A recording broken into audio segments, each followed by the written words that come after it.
Washington में यहाँ के सीनियर कांग्रेसमैन और सेनेटर्स के साथ लंबी मीटिंग हुई है।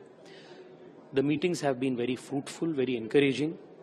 भारत के पक्ष में भरपूर समर्थन इन सभी लोग दिए हैं और ऑपरेशन सिंदूर में भारत के जो काउंटर टेररिज्म अटैक था उसके पक्ष में भी सब लोग समर्थन दिए हैं।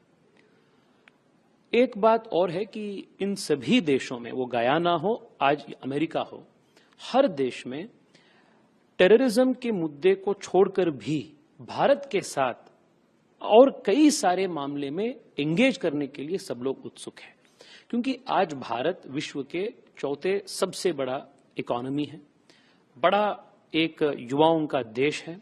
It's a fast growing economy. तो सब लोग भारत के साथ एंगेज करना चाह रहे हैं, वो ट्रेड हो, टेक्नोलॉजी हो, एग्रीकल्चर हो, इमर्जिंग टेक्नोलॉजीज हो, इन सभी मामले में they know that Bharat can add value to their countries. So आज भी ऑपरेशन सिंदूर और टेररिज्म के मामले के डिस्कशन होने के बाद तुरंत सब लोग भारत के साथ क्या ट्रेड हम कर सकते हैं, भारत के टेक्नोलॉजी को हम कैसे लेवरेज कर सकते हैं, कैसे हम भारत के मैन्युफैक्चरिंग को हम अमेरिका के यूज के लिए कैसे हम लेवरेज कर सकते हैं, इन सभी मामले में कई सारे विषय हम चर्चा किए हैं। और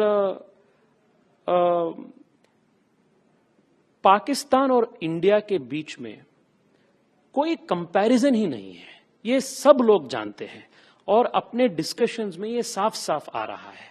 Pakistan is seen as a banana republic, as a failed state, as a sponsor of terror, as an epicenter of terrorism.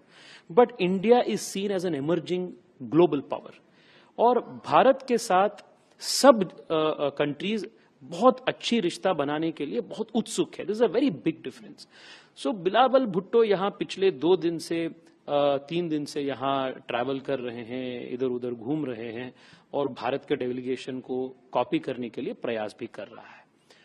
And honestly it hasn't taken of, क्योंकि यहाँ जनता और यहाँ के लीडरशिप ये जानते हैं कि पाकिस्तान क्या है और इंडिया क्या है। पिछले 20-30 साल में विश्व भर में जितने भी अमेरिका को टारगेट करके टेररिस्ट अटैक्स हुए हैं, 30 से अधिक टेररिस्ट अटैक्स, उसका डायरेक्ट लिंक पाकिस्तान के साथ है। और India is seen as a country that has added wealth and value to America. Satya Nadella ho, Sundar Pichai ho, Indra Nooyi ho. This is what they remember when we speak of India. And when we speak of Pakistan, they remember Osama bin Laden. They speak of Razmi Yusuf. ऐसे लोग। तो India is seen as a nation with potential. Somebody who can contribute to the growth of the world. And Pakistan is seen as a nation that sponsors terrorism. Therefore, ये comparison ही यहाँ कोई discussions में ये नहीं आ रहा है. It is very clear that the world has spoken in one voice towards India.